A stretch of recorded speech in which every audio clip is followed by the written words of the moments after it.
I'm Julie Herman of Jaybird Quilts and Lazy Girl Designs, and welcome to the Great Gift Sew-Along. We wanted to get crafty with you as the holiday season approaches, so I've put together the best of our best patterns for you to make handcrafted gifts for your loved ones with ease and joy. We'll be making Perfect Pouches by Lazy Girl Designs, Rock Candy Table Topper by Jaybird Quilts, Sweet Pea Pods by Lazy Girl Designs, and finishing up with Candy Dish Pillows by Jaybird Quilts. In this video, we're going to go over prepping your supplies to get started on your Sweet Pea Pods. Sign up to receive the sew-along emails and worksheets at the link posted in the video description below. Let's get started.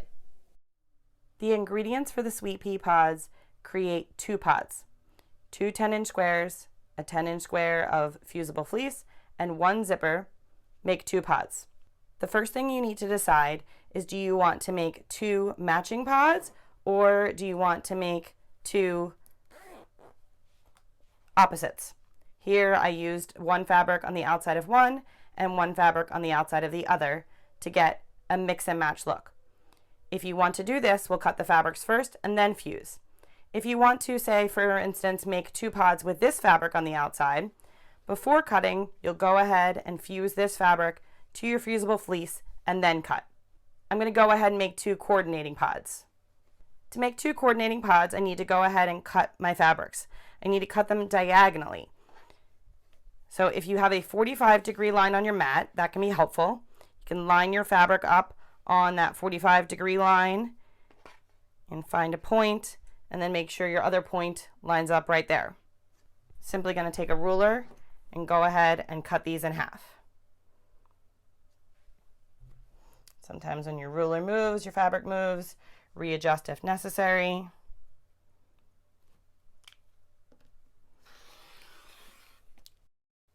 We're going to set 2 of these aside, and then we're going to take the other 2 and we're going to go ahead and fuse these to our square of fusible fleece.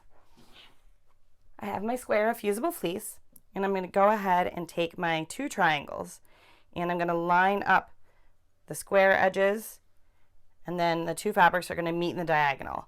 And they should perfectly match up so that I don't have any exposed fusible fleece. If you do, go ahead and use a pressing mat so that you don't get any of the glue on your iron. And one quick note is, often we want to do things hotter, faster, quicker. We think that's better.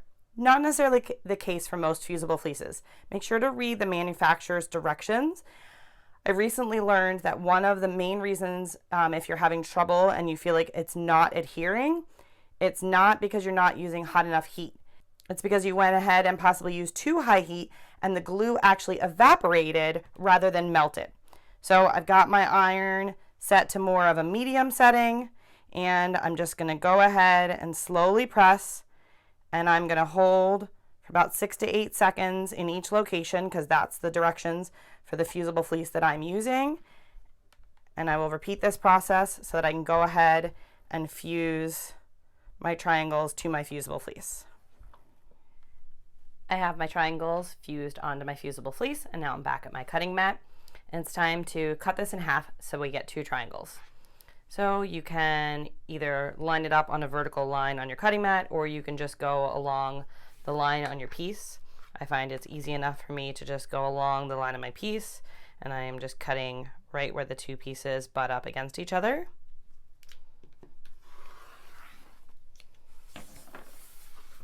Now we have 2 triangles that are fused to fleece, and you should also have 2 triangles that are not fused to fleece. And so we're going to match those up as the linings, and I'm going to set one aside for now. And then you need a zipper. And if you have not watched the intro to the 1-zip video, I highly suggest you pause this video right now and go watch that, because I go in depth into how to check your zipper and test it before putting it into your project. But I'm going to go ahead and use my scissors that are my zipper scissors, and that is so I don't damage or dull the blades of my good scissors. And then go ahead and cut the end off my zipper. I'm going to cut these ends off as well. And I'm going to unzip my zipper. And there's going to be 1/2 used for each of the projects. And I've got an assortment of pulls, and so I can go ahead and switch my pull if I'd like.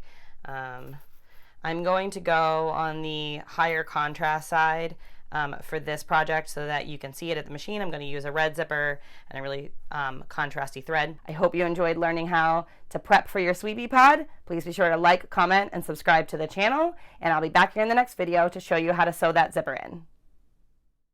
Here are links to the other great gift sew-along videos and some of my other videos you might like. Sign up to receive the sew-along emails and worksheets at the link posted in the video description below. See you soon!